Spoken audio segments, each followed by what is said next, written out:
The scene opens up with Edmund as he begins to process the humiliation and disrespect that took place at the beginning of the play, in which Gloucester threw him under the bus because of his status of being an illegitimate son and the threatening reputation of their lineage it brings in a political landscape. Edmund reasons with himself and searches for answers as to why being an illegitimate son brings so much disgrace, as he argues is an element that was well out of his control when compared to his brother Edgar. Instead of responding radically, he knows there's only so much he can show for it, as he is at the mercy of what biology and natural selection would acre.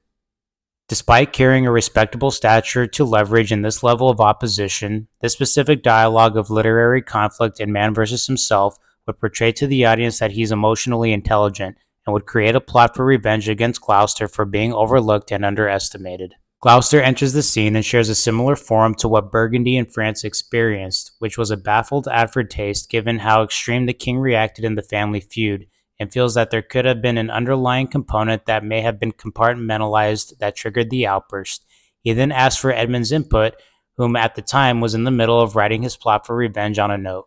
Being interrupted, Gloucester notices Edmund swiftly puts the agenda in his pocket, and the action raises a red flag with him and demands what the letter was about, as it esteemed importance.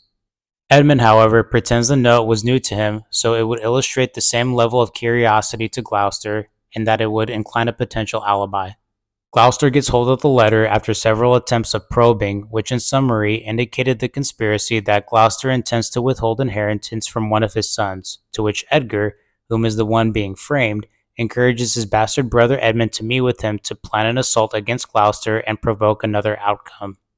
Gloucester finds it hard to believe, but Edmund becomes successful in his attempt to persuade him that it was Edgar's note and asks for Edgar immediately. In a similar fashion to the Earl of Kent, who tried to encourage Lear to reason, insists that Gloucester cluster more evidence before aggressively persecuting Edgar for the note. Edmund obeys the task to go on the front line as the note prescribed, as it would also relieve Gloucester from escalating the matter.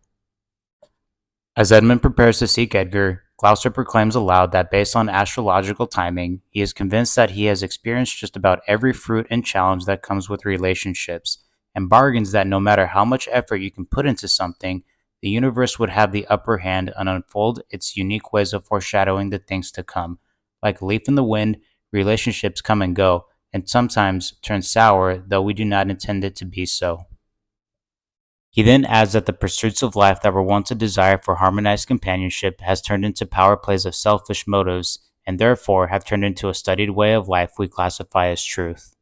As Edmund listens, he begins to assert Gloucester's speech, and begins to become more aggravated with him because of his arrogance of blaming astrological circumstances as his means of divine fate. He can't help but be frustrated that these philosophies are foolish and are nothing more than counterfeit illusions that tend to be blown out of context.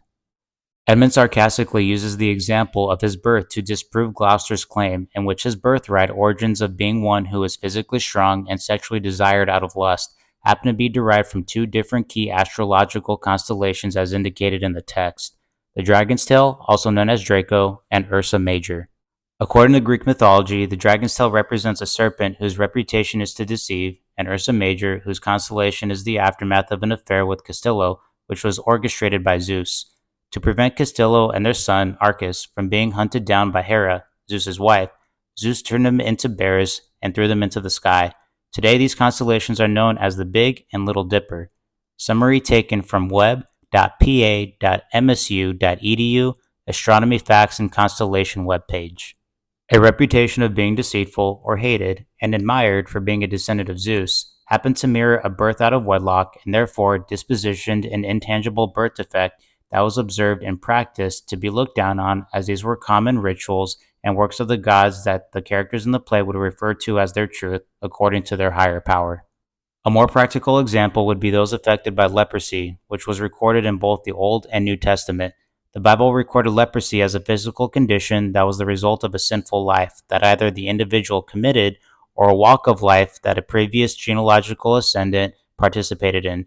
Being associated with or touching the skin of a leper was strongly discouraged, as it would taint the life of the person who pursued it and carried intense consequences. These individuals were banished and moraled to oppression by any means possible. While these symbols carried intense stigmas, Edmund would illustrate the realities to the audience of what it felt like to be a bastard, and just because symbolism of old tales closely aligns to one's fate, it still lacks the material evidence to be considered truth. As Edmund concludes his psalm, he can't help but feel powerless because of the dark misfortunes his environment deals him, and that these superstitious claims could have been avoided altogether if a more fair and white star would have shone brighter than one with evil intentions. Shakespeare would use the term in the text, I should have been that I am. I am would metaphor that Edmund's destiny would have been the greater and more favored to begin with, as his brother Edgar would continue to live effortlessly in a place in which, when his frame, placed next to Edmund's, creates a constant living hell.